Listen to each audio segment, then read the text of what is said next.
होगा तब बिना प्रूफ के नहीं।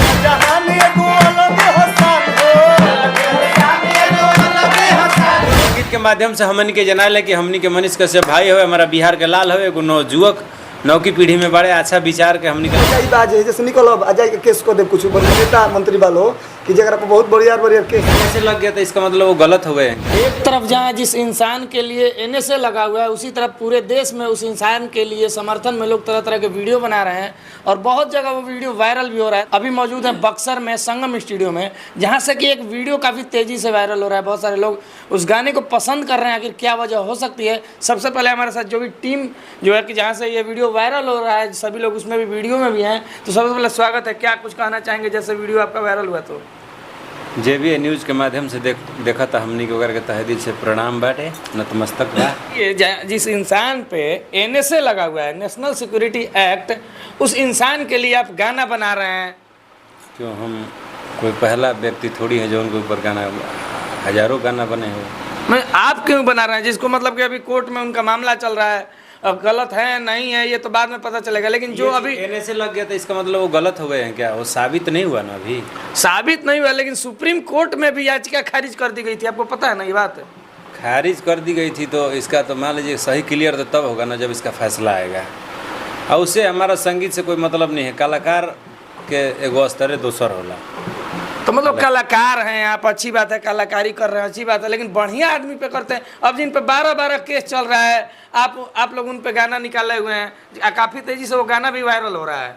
अच्छा, तो काहे वायरल होता है बताइए? हमनी के गलत बनी जाएगा मतलब कि नहीं, गलत सही का फैसला आप कीजिएगा, हम करेंगे, कोर्ट करेगा ना। पब्लिक के दिमाग में कुल लोग के सेट हो गई बा कि 12 गो केस बा तबे इनका गाना, जेकरा पे 12 गो केस हुई ओकरे पे गाना गवाई तो वायरल हुई। बहुत केस बा तो नेता मंत्री निकल बना तो बहुत नेता मंत्री वालों कि जगह पर बहुत बढ़िया केस बा एनएसए बा। आ मनीष को लगा दरस ना हो जी रोवे पर जाई बाज जैसे निकल अजय के केस को दे कुछ बढ़िया। तो मान ली केस को दे हमारे पे कोनो बरियार, लेकिन सुप्रीम कोर्ट से जो याचिका खारिज हो जाला, मतलब कुछ ऐसा तो सुप्रीम कोर्ट में देखल गइल कि ना एनएसए हटावे लायक नहीं खई। तो सुप्रीम कोर्ट में भगवान उतर के बैठल बड़े का वो जो तो इंसाने नु बड़े, तो सुप्रीम कोर्ट के फैसला सर्वमान्य होला। वो दिन नु गलत साबित होई अगला।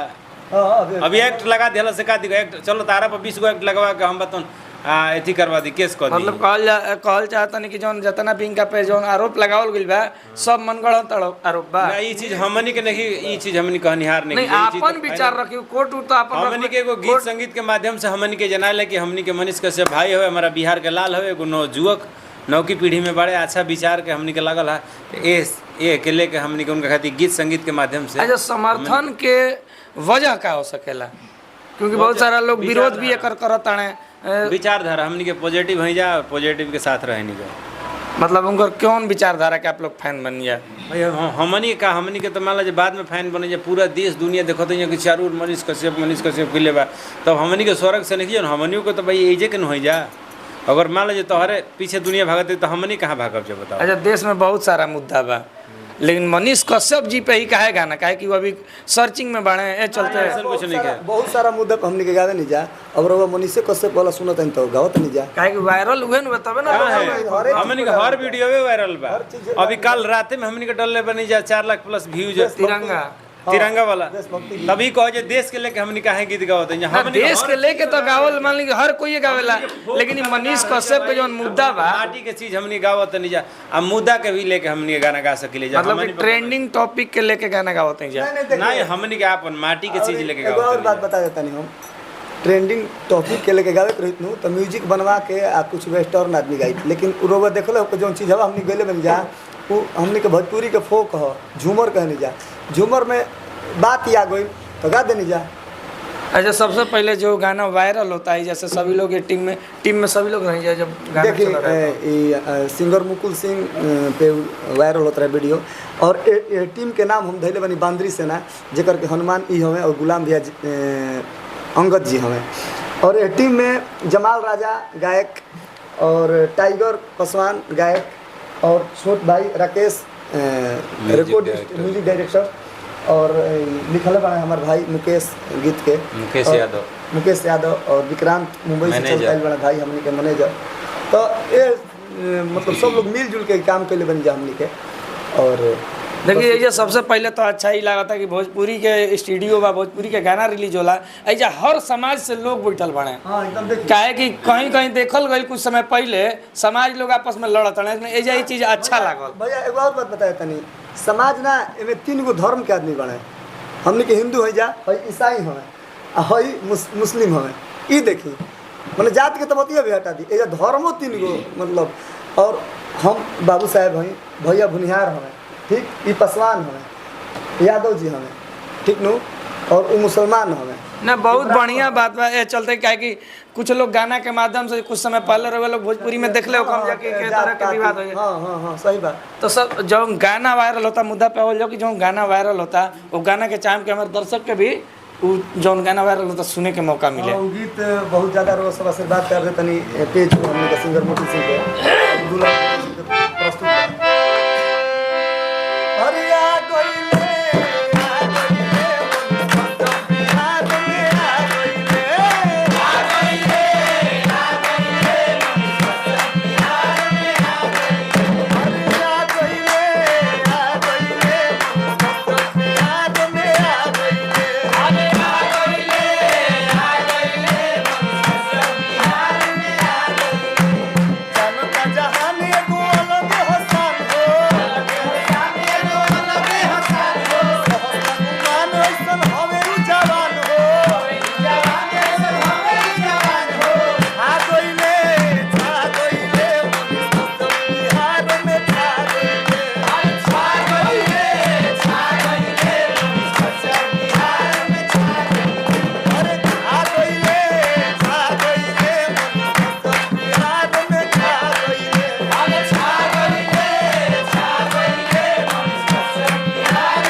तो देख सकते हैं कितना सुंदर सा गीत बनाया गया है मनीष कश्यप जी के लिए, जो कि सन ऑफ बिहार के नाम से भी फेमस हैं। उनको चाहने वाले इतने हो गए हैं कि जैसे ही वो आते हैं स्टेशन पर वहाँ पे उन पे फूलों की वर्षा की जाती है। लेकिन क्या किसी आदमी पे NSA लगा हुआ है, 12-12 केस लगे हुए हैं, उन पे फूलों की वर्षा करना कहाँ तक जायज़ है?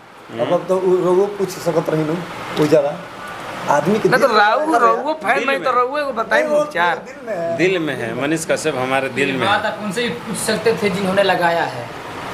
अच्छा कौन लगाया, आपको क्या लगता है? भी लगाया हो तो नहीं आपको लग रहा है कि कौन केस? नहीं ये तो प्रशासन उनको पकड़ा है ना कि आप NSA कौन लगाता है?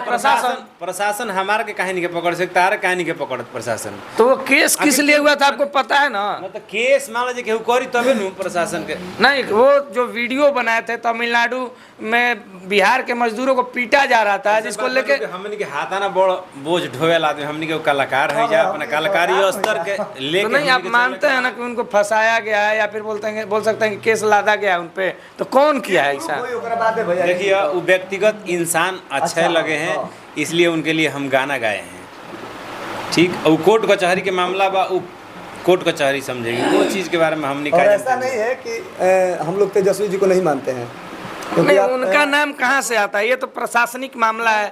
आप लोग तेजस्वी जी को क्यों घसीट रहे हैं? मतलब नीतीश कुमार की सरकार है, कहाँ घसीट रहे हैं? तेजस्वी हमारे बिहार के हैं, तो ये बोल रहे हैं ना तेजस्वी यादव जी का नाम ला रहे हैं। लोग के नजर में तो यही हुआ है ना कि हाँ वही केस के, तो ऐसा कुछ भी नहीं है। नहीं लोग तो बहुत तरह की बातें करते हैं, उस बारे में नहीं जाना है।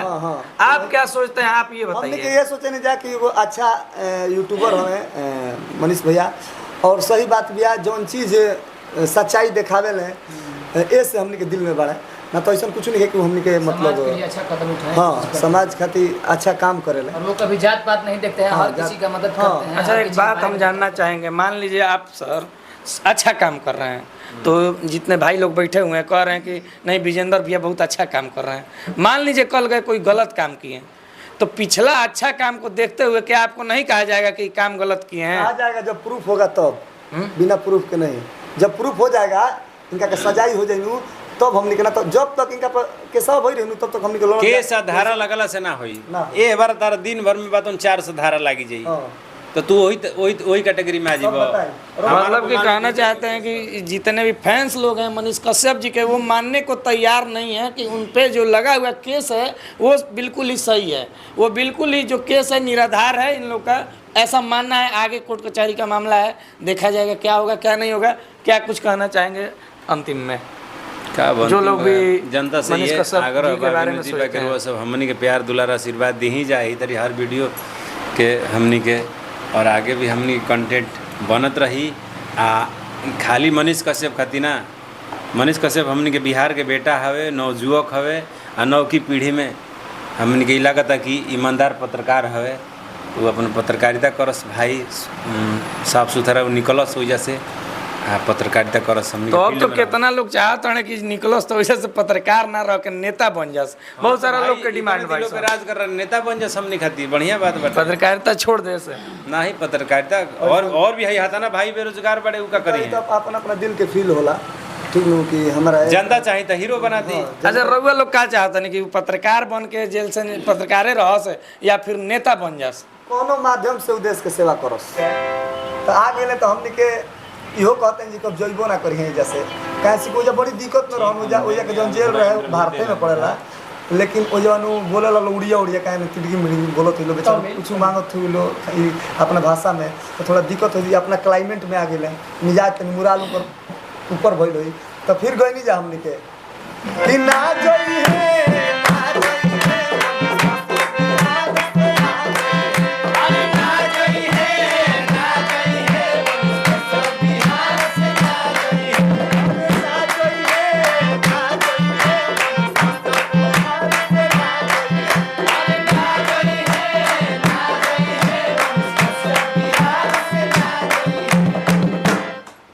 तो जैसा कि आपने देखा कि किस तरीके से गाना बना के एक संदेश देना चाहते हैं समाज में कि जो मनीष कश्यप जी हैं बिहार में आ गए हैं अब बिहार से बाहर नहीं जाएंगे। तो आप लोग को कैसा लगा कमेंट सेक्शन में ज़रूर बताइएगा और मनीष कश्यप जी के बारे में क्या कुछ सोचते हैं आप कमेंट सेक्शन में कमेंट करके ज़रूर बताइएगा। आज के वीडियो में इतना ही, मिलेंगे अगले वीडियो में, तब तक के लिए जय हिंद।